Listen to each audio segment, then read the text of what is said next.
The preseason continues for Russell Westbrook and the Lakers as they make their first road trip of the year, but we will have to wait for Russ to make his Lakers debut. It won't be today. Anthony Davis, however, is expected to play against the team that knocked them out of the postseason just 4 months ago. The Lakers and Suns will tip it off in a midweek matinee, 3 o'clock in Phoenix. And you can see it right here on Spectrum Sportsnet. Hello and welcome to Access Sportsnet Lakers, brought to you by your Southern California Toyota dealers, Chris McGee, Mike Bresnan, Big Game James Worthy, Robert Ory, Allie Clifton's going to join us later. We're going to hear from Trudell in just a moment. Big day for LA sports as the Dodgers will be playing in the wild card. A little weird, though, to have a midweek matinee, Rob, for these guys. But I'm happy about it because we get to see the game. Exactly. I know we out of here. Win for everybody. Yeah. All right, who is out and who is in tonight? That is always kind of the question when it comes to the preseason. And here's a look at LeBron James and Russell Westbrook out. Trevor Ariza still nursing that sore ankle. He is out. So we have not seen those three guys yet. Carmelo Anthony will make his debut. And Anthony Davis will play. And the Phoenix Suns, who are they rolling out there? Devin Booker will not play. Chris Paul will play tonight. He is available for Monty and the Suns. I want to start with AD, guys, and James, I will start with you. We got to see AD for 11 minutes on Sunday. It's kind of a two-part question. Did you like what you saw, and what are you hoping to see tonight? I think he achieved what he wanted to achieve. Got up and down the floor. We noticed that, he was a little quicker with his moves, not waiting as much. I did see a little bit of ability to take and absorb the contact. So, his working out seems to have showed up a little bit. It's only the first game, but and tonight, more of the same. He doesn't have to prove anything. I think more he's trying to get used to playing with a few more pounds on his body, seeing what that feels like. And maybe he's worked on some moves from the playing the 5 position that he might be working on, but that's about it. For me, just his movement looked good, his win looked good, and when I watched him in those 11 minutes, I know 11 minutes can be either long 11 minutes or short 11 minutes, and for him, I'm looking at him, he didn't grab his shorts.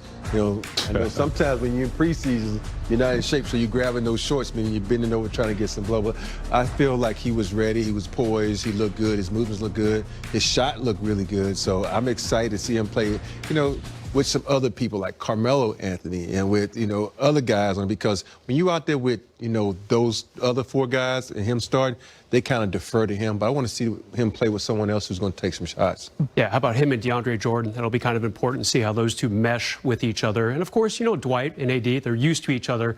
But I think the DeAndre and AD, I think it's a big combo, because I personally think October 19th, DeAndre Jordan will be starting at center for the Lakers. We'll have to mark this down, see if I'm right. I have about a 1 in 3 chance, guys. We'll see. Rob, Carmelo Anthony makes his debut tonight. I'm excited. I'm intrigued to see what it looks like. What do you think his impact will be with this team? Yeah, I think it's going to be good when AD is in there at the 5 and you put Carmelo at that 4 so you can spread the floor more, because I'm really interested to see how AD can work when the floor is really spread, because usually, if you think about it, the last couple of years, even though the floor was spread, he was on the perimeter too. Now I think when you got a guy like Carmelo who can get hot at a drop of a dime, it's going to be really beneficial for guys like AD. But I'm really see if Carmelo still has that shot, because we see his workouts on social media and things they do, but now you're in a Laker uniform, there's a little bit more, a brighter light on you than, Portland, Denver, and all the New York. I know, yes, I'm saying brighter light than New York, because we have a potential to win a championship. New York, they never did. So here, I just want to see how he performs under that big spotlight. Yeah, he still got that stain on his white T-shirt. He hasn't won a championship. He wants to get that off. So he's dangerous. He's like a wounded cat in the corner. You counted him out a few years ago. He came back to Portland, had some good, good success, shooting about 40% from the 3. So this is the guy that I think is going to be really locked in, like Russell Westbrook. I think the issue will be how well can he defend and stay on the court and utilize his shooting. I think that's going to be the key. Vogel's going to be looking for some defensive presence. Why do you do Darko like that? I'm just saying, anytime you can get Darko in the show, Brez, it's a win.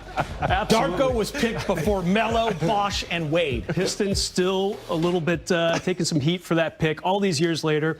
Look, it's easy for Carmelo. Just duplicate what we did the last couple years up in Portland.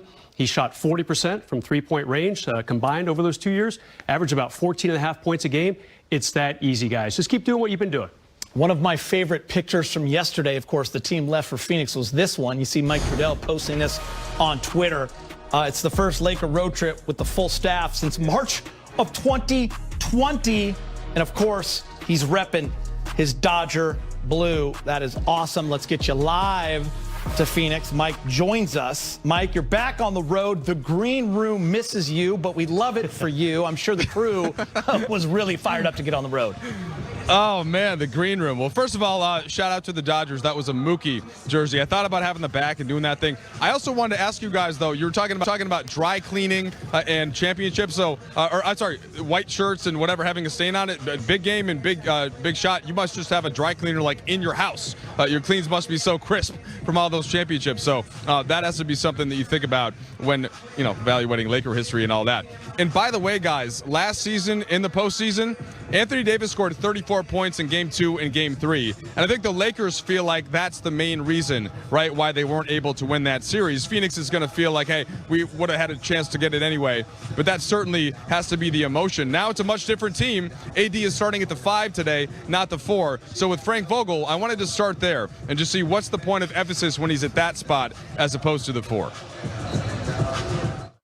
We were trying to establish a culture on the floor of tough-minded defense and extra pass, fast-paced offense, and there's a lot that goes into creating that culture, a lot of details, execution points, and I want to see our guys, continue to improve each day throughout this preseason. And is there anything that you look at or look for Anthony to do when starting at the 5 that's especially important, Frank? Not different than when he's at the 4. We want to be assertive, running the floor. Obviously, there's more rolling space when he's at the 5.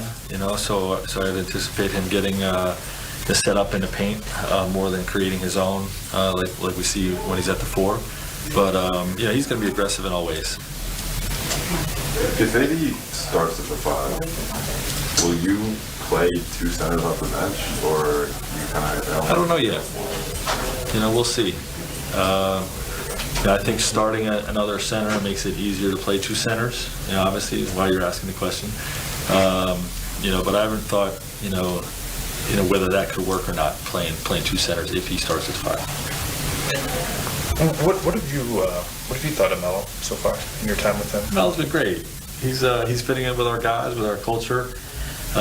He's working hard. He's competing. He's really trying to do what we ask him to do, and I'm really excited to see him get out there tonight.